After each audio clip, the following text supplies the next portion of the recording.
Ормон хан Кыргыз хандыгынын Сарыбагыш уруусунан чыккан ханы. Ормон Ниязбек уулу 1791-жылы Чоң Кемин өрөөнүндө туулган. Ал 17 жашынан тартып согушка катышкан. Ормон 1842-жылы 50 жашында бириңдеген кыргыз урууларын чогултуп курултай өткөрөт. Курултайда Ормон Кокондун ханы, Кашкардын кожосу, Казактын султаны бар. Ошол үчүн алар күчтүү, биз да биригип ортого хан шайлайлы.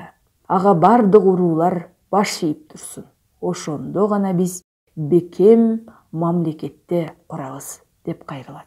Чогулган уруу башчылары хандыкка Ормондун өзүн туура көрүп хан көтөрүшөт. Ормон чачыранды урууларды бир муштумга бириктирген айлакер, тапкыч хан болот.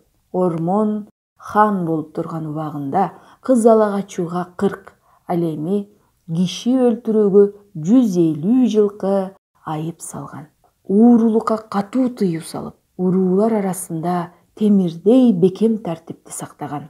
Бул элдин эсинде Ормон окуу деп сакталган. Ормондун негизги максаты бир кездеги Казак ханы Абылай тартып алган кыргыз жерлерин кайрадан алуу эле.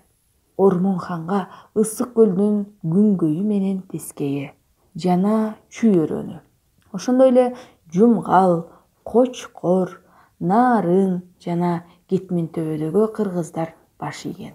1846-жылы Казак ханы Кененсары Ормон ханга элчи жиберет. Анын максаты улам жакындап басып келе жаткан орустарга каршы биргелешип согуш ачуу болгон. Бирок ал үчүн кыргыздар казактарга баш ийип жана салык төлөп турушу керек эле. Ормон хан Кененсарынын бул сунушунан баш тартат. Муну уккан Кененсары 1846-жылы жазында кыргыздарга каршы жортуул баштап, Солто, Сарыбагыш урууларын канга бөлөйт.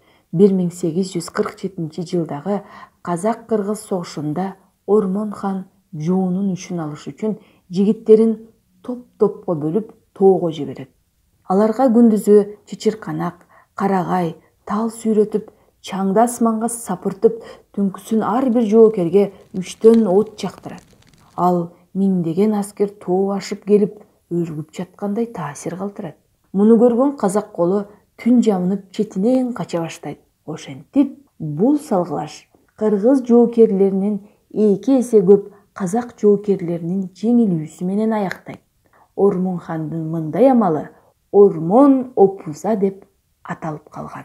Бул жеңиши үчүн орус өкмөтү Ормон ханды алтын медаль, алтын жип менен саймаланган чепкен менен сыйлаган. Ормон хан 1854-жылы каза тапкан.